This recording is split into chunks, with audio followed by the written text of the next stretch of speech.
Locke, Hume, the English Platonists, others, they understood that our concept, if you like, of an object is not individuated by identifiable physical properties. So you read Locke on person, for example.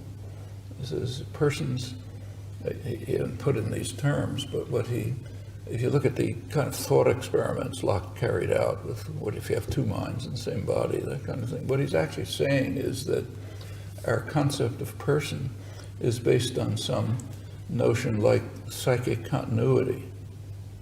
Okay, psychic continuity is not a physical property. It's not something a physicist can discover. It's something that we're imposing on the world. It's like the rigidity principle. In fact, for Locke, he says person is what he calls a forensic concept. It carries with it notions like responsibility and rights. Well, physicists can't look at an object and say, okay, it has responsibility and rights. Actually, this is known in the history of philosophy. There's a recent book on it by Galen Strawson, who brings up these things. He unfortunately doesn't refer to the history about them because nobody knows it. But that's correct, and that's just true of everything, including cows. So you can quickly make up simple thought experiments that show that notions like cow are also based on psychic continuity, among other properties. In fact, there's some part of this that's very familiar to everyone. Fairy tales. Infants have no problem understanding fairy tales. It's easy, but just think of the standard fairy tale. The wicked witch casts a spell on the handsome prince and turns him into a frog, let's say. And for the rest of the story, the prince has all the physical properties of a frog, all of them. Then the beautiful princess kisses the frog and becomes the handsome prince again. That means it always was the prince, didn't matter what its physical characteristics were, because what makes it a person is this strange property of psychic continuity that runs through the whole thing, always.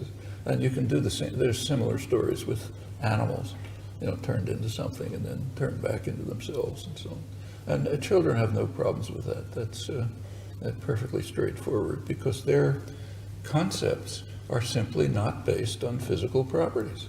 Of course, in part they are, like you don't distinguish, say a cow and a house or something, but it's only a small part of it. Most of our concepts, even of the simplest notions, are pretty much like the rigidity principle.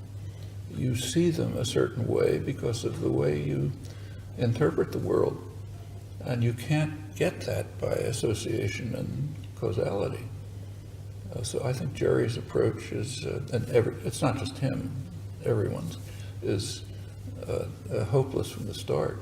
In fact, I think if you look closely, I think you find that in human language, there really is no notion of reference or denotation.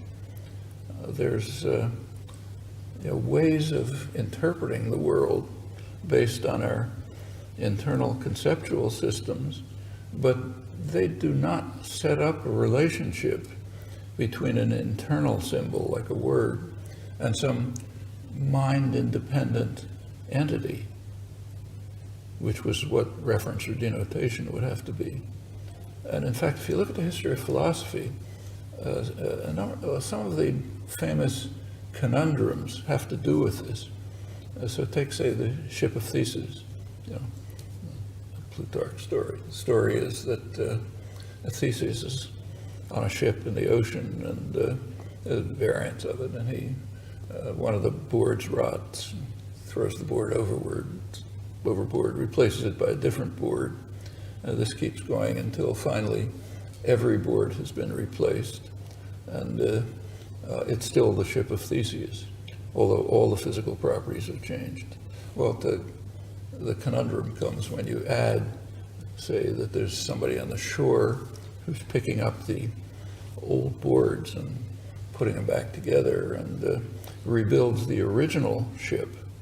Which one is the ship of Theseus? Nobody has an answer. And the reason is our cognitive systems are not designed so they can deal with a question like that. Actually, I tried this out with a ridiculously small sample of my grandchildren once. They made me watch some space program, Star Trek or something, where they have this device on the spaceship in which a person can go into it and be transported somehow, reconstructed on another planet. Okay, so nobody has any problem with that. But then I asked them, what would happen if the person who was reconstructed on the other planet was still in the box that he went into? Which one would be the person? That's the ship of Theseus. They were kind of stuck with that. They thought about it, had different answers, but basically had no answer. And I think if you look at Kripke's puzzle, it's pretty much the same.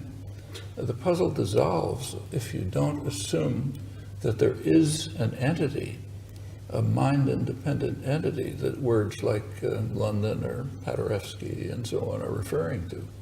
But if there is no such relation in language, then the puzzle can't be formulated. And of course, there are going to be questions you can't answer, like which is the ship, or which is the person in the box. But there's no reason why you should be able to answer them. Why should our cognitive systems be developed so that any question you come up with, we have an intuitive answer to? No, they're not. Those are the traditional puzzles. And to find out why they're unanswerable, we have to look into the nature of our conceptual systems. And I think it's here that ideas like, say, Jerry's just founder right at the beginning, because there is no way of, try just about any word you can think of, no matter how simple, you'll find that the concept is individuated by non-physical properties. Actually, this was noticed by Aristotle. Aristotle talks about it, he talks about it in metaphysical terms. So he asks, what's a house? What's the definition of house? He doesn't say the definition of the word house, the definition of the thing. This is in the metaphysics. And he says the definition of house is a combination of matter and form. Okay, so the matter is boards and bricks and stuff like that.